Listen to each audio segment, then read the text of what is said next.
मेरे जिगरी दोस्तों, जय हिंद। एकेडमी फॉर एजुकेशन में आपका स्वागत है। हम बोर्ड की तैयारी शुरू हो चुकी है, लगातार इस मुद्दे पे बात करते आ रहे हैं। आज जो है सीधी बात नो बकवास में हम बात करेंगे केमिस्ट्री, खास में केमिस्ट्री में क्या बात करेंगे, बायोमॉलिक्यूल्स के बारे में, जैव अणु के बारे में। ये बहुत इम्पोर्टेंट चैप्टर है जो बोर्ड की एग्ज़ाम में सीधे सीधे आपको 4 से या 5 नंबर को क्या करेगा, दिला देगा। और ये फैक्ट होंगे, लगातार इसी के बारे में बात करते जाएंगे। चलिए बात कर लेते हैं बायोमॉलिक्यूल्स होते क्या हैं। इसमें अब ये भी जानेंगे कि एमिनो अम्ल, प्रोटीन्स, इसके अलावा उत्प्रेरक जो होते हैं, इसके अलावा जितने भी शब्द होते हैं इसमें जो हमारे शारीरिक संगठन के लिए आवश्यक होते हैं, उनके बारे में पढ़ेंगे हम लोग। तो यहाँ पर हम बेसिक कंसेप्ट के बारे में पढ़ेंगे और आगे चल कुछ क्वेश्चन बताएंगे जो आपके लिए 100% जितना बताएंगे उतने ही आएगा। 100% आपके एग्जाम में क्या होंगे, पूरा कर लेंगे। तो चलिए बात कर लेते हैं जैव अणु होते क्या हैं। तो सबसे पहले जो भी हम भोजन खाते हैं, संतुलित भोजन, उनका एक मुख्य घटक होता है जिसमें क्या क्या पाए जाते हैं, कार्बोहाइड्रेट, प्रोटीन, वसा, विटामिन तथा खनिज लवण पाए जाते हैं। और वह हमारे शरीर का जो शारीरिक जीव शरीर होता है, उसे संरचना का आधारभूत अवयव होते हैं। उन्हीं के द्वारा संगठनात्मक रूप से हमारा शरीर क्या होता है, बनता है। इन्हीं को क्या कहते हैं, जैव अणु कहते हैं। जैव अणु के अंतर्गत हार्मोन्स तथा न्यूक्लिक अम्ल भी आते हैं। चलिए बात कर लेते हैं। इसमें पहला जो टॉपिक है कार्बोहाइड्रेट। तो कार्बोहाइड्रेट किसे कहते हैं, सबसे पहले जान लेते हैं कार्बोहाइड्रेट का सूत्र क्या होता है। कार्बोहाइड्रेट का सूत्र होता है CnH2n का होल n। देख रहे हैं CnH2O का क्या है, होल n है, जहाँ n क्या है, कार्बन परमाणुओं की संख्या है। कार्बोहाइड्रेट होते क्या हैं, तो एक बृहद बहुलक अणु होते हैं जो रासायनिक रूप से ये पॉलीहाइड्रोक्सी एल्डिहाइड, एल्डिहाइड मतलब इससे CHO ग्रुप हो, पॉलीहाइड्रोक्सी कीटोन जिसमें CO ग्रुप हो, तथा वे पदार्थ जो अपघटन पर हाइड्रोक्सी एल्डिहाइड, हाइड्रोक्सी कीटोन देते हों।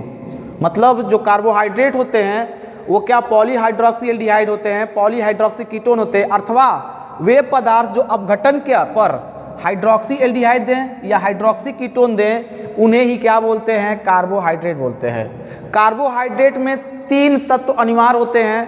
पहला कार्बन है, दूसरा हाइड्रोजन है, तीसरा क्या है, ऑक्सीजन है। तो कार्बन, हाइड्रोजन, ऑक्सीजन जब मिलते हैं तभी क्या बनते हैं, संगठित होते हैं, उन्हें कार्बोहाइड्रेट कहते हैं।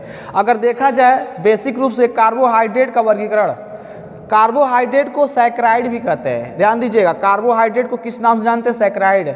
इनको 3 संवर्गों में बांटा गया है, मोनोसैकराइड, ओलिगोसैकराइड और पॉलीसैकराइड। इसके अलावा इनको 3 भागों में और बांटा गया है, जल अपघटन के आधार पर, स्वाद के आधार पर और अपचयन के आधार पर। चलिए बात कर लेते हैं 1 बाय 1। जल अपघटन के आधार पर ये भी 3 भागों में हो गया, मोनो, ओलिगो और पॉली। मोनोसैकराइड में कौन कौन आते हैं, ग्लूकोस, ग्लैक्टोस। ओलिगो में सुक्रोस, लैक्टोस, जिसे दूध शर्करा भी कहा जाता है। पॉलीसैकराइड में स्टार्च, सेलुलोज और ये अशर्करा होता है। जबकि स्वाद के आधार पर शर्करा और दूसरा क्या होता है, अशर्करा। शर्करा में क्या आ जाएंगे, ग्लूकोज और फ्रक्टोज आएंगे। अशर्करा में क्या आएंगे, स्टार्च और सेलुलोज आते हैं। अपचयन के आधार पर ये 2 भाग होते हैं, एक अपचायक शर्कराएं होती हैं और दूसरा अनअपचायक शर्कराएं होती है।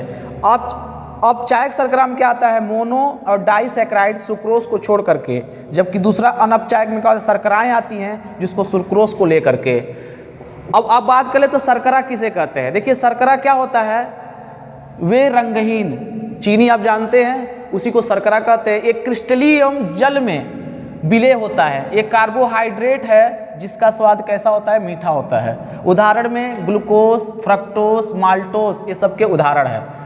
अब अगला पॉइंट जो क्या है, समविभव किसे कहते हैं। तो देखिए समविभव क्या है, विलयन की अम्लता, 2 चीज़ है, अम्लता और क्षारकता क्या बिंदु होता है जिसमें pH मान देखा जाता है और जिस पर अमीनो अम्ल विद्युत विभव लगाने में किसी भी इलेक्ट्रोड की ओर गमन नहीं करता है। अर्थात यह है, अगर अम्लता और क्षारकता किसी भी विलयन का जान लें और उसमें इलेक्ट्रोड लगाने पर किसी तरफ वह क्या करता है, विस्थापित नहीं होता है, गमन नहीं करता है, तो जिस बिंदु पर वह स्थित होता है उसी बिंदु को क्या कहते हैं, समविभव बिंदु कहा जाता है। अगला पॉइंट क्या है, एंजाइम्स। एंजाइम एक प्रकार के प्रोटीन होते हैं जो रासायनिक अभिक्रिया में उत्प्रेरक का कार्य करते हैं। ये हमारे शरीर में पाए जाते हैं। जैसे एक रासायनिक अभिक्रिया जो आपका क्या होता है फिजिकली जो होता है, उसमें उत्प्रेरक क्या करता है, किसी अभिक्रिया की दर को क्या करता है, घटा बढ़ा देता है। इसी प्रकार हमारे शरीर में जो एंजाइम होते हैं, ये हमारे जैविक प्रक्रिया को क्या करते हैं, घटाते बढ़ाते हैं, अभिक्रिया को तेज कर देते हैं, अभिक्रिया को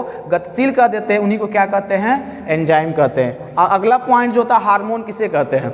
हार्मोन हमारे रासायनिक पदार्थ होते हैं जो डक्टलेस होते हैं, वाहिनी विहीन होते हैं, ये ग्रंथियों के द्वारा स्रावित किए जाते हैं, छोड़े जाते हैं, उन्हीं को क्या कहते हैं, हार्मोन। हार्मोन क्या करता है, जैव रासायनिक अभिक्रिया को प्रभावित तथा नियंत्रित करने का काम करता है।